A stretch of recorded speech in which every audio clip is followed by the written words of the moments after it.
of all the fake news and it affects If you don't read the newspaper, you're uninformed. If you do read it, you're misinformed. So what do you do?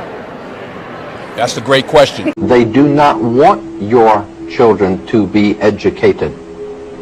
They do not want you to think too much. That is why our country and our world has become so proliferated with entertainments, mass media, game shows, television shows, amusement parks, drugs, alcohol, and every kind of entertainment to keep the human mind entertained so that you don't get in the way of important people by doing too much thinking. You had better wake up and understand that there are people who are guiding your life and you don't even know it. And all American citizens, I think, have suspected something like this is going on. But we're all too busy trying to stay alive and live our lives. And after all, what can one person do about it? One person can do nothing. But a nation educated can do much. Imagine we live on a flat fucking world. All this time we thought we lived on a round planet, huh? We have no fucking evidence to believe that we're on a round planet, only by people telling us. But we really don't know who we are, where we came from, who the fuck was our purpose here. Well, Trump and Elon declared war over the weekend on one another, and Elon told the world that Trump is in the Epstein files. Kash Patel got wind of this bombshell just as he was in the middle of a Joe Rogan interview dedicated to convincing the public that Epstein did, in fact, kill himself. So, once again, it's going to be up to all of us conspiracy theorists to finish the job. Trump is in the Epstein files, and that's why they haven't released it.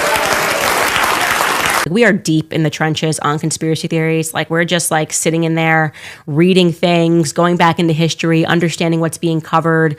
A lot of it referring to the occult. You're saying the man who translated the Bible be his own mother? Oh yeah. King James I, the man behind the King James Bible, had his mother Mary, Queen of Scots, locked up and then executed, allegedly. He worked with his aunt, Queen Elizabeth I, to make it happen. Why? So he could secure his place as King of England. That's not exactly the kind of story you'd expect from someone tied to the Bible, is it? But it doesn't stop there. James had a thing for demonology. He wasn't just curious about it, he wrote an entire book, Demonology, all about witches, demons, and their nasty tricks. And this is the same guy who decided, hey, I should translate the Bible for everyone. And then there's his personal life. Rumors say he had questionable relationships with men, including his cousin, and he wasn't exactly known for being morally upright. Yet this is the man people trust for one of the most influential versions of the Bible. Do you see the problem here? Now let's talk about the translation itself. King James didn't write the Bible, but he commissioned it to solve political and religious problems in his kingdom. It wasn't just about faith, it was about control.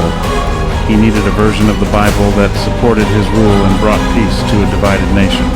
That's the agenda nobody talks about.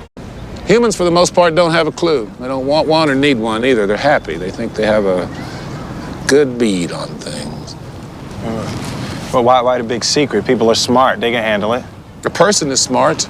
People are dumb, panicky, dangerous animals, and you know it. 1,500 years ago, everybody knew the Earth was the center of the universe. 500 years ago, everybody knew the Earth was flat.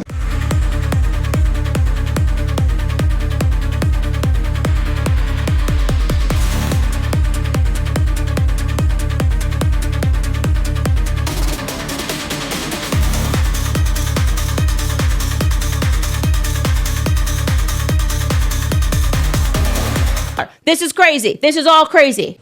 Why are you sitting in your chair today? Does gravity pull you to the floor? No. There is no such thing as gravitational pull. We lied to you. What was the scariest moment of the journey? Scariest? It didn't happen. It could have been scary. Circuit breaker. It didn't happen. Oh, now surely this is the right spot. Look at this. This area is filled with books about pretend people. That's right, Grover. This is the fiction section. Fiction means it's a made-up story. This is the fiction section. Fiction means it's a made-up story. Now, one thing I really want your generation to embrace is that the Earth is a closed system. We cannot leave the Earth. There's no place to go. That stuff is flat. This is crazy news. Bill Gates' food coding is now approved on organic produce. Appeal, the Bill Gates-backed company, has now been officially approved for use on U.S. organic produce. Yeah, that's right. The same organic fruits and veggies you trust to be pure and chemical-free, well, they're now being treated with a chemical coating designed to make them look fresh longer. But here's where it gets shady. Regulators approved Appeal as a fungicide, not a coating, a technical loophole that slides it under organic certification rules. So while you think you're buying clean, untouched food, you're actually getting produce treated with compounds that critics warn may leave behind residues like arsenic, lead, cadmium, and palladium. Sure, they tell you it's all within FDA limits, but do you really want that on your plate?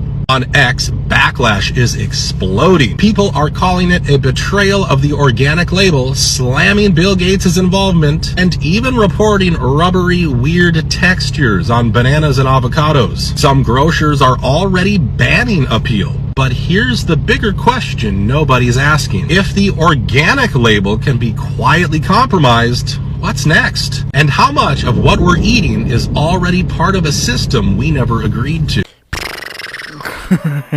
So, like, how can you not believe in conspiracies? Yeah. It's crazy. This is John F. Kennedy's best friend. His name was Lem.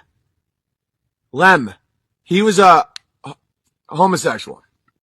President, he wanted nothing more than his best friend, who was an open homosexual, to live with him in the White House.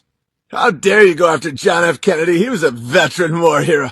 It's not like he was wearing matching gay guy short shorts, shirtless, arm in arm with the guy.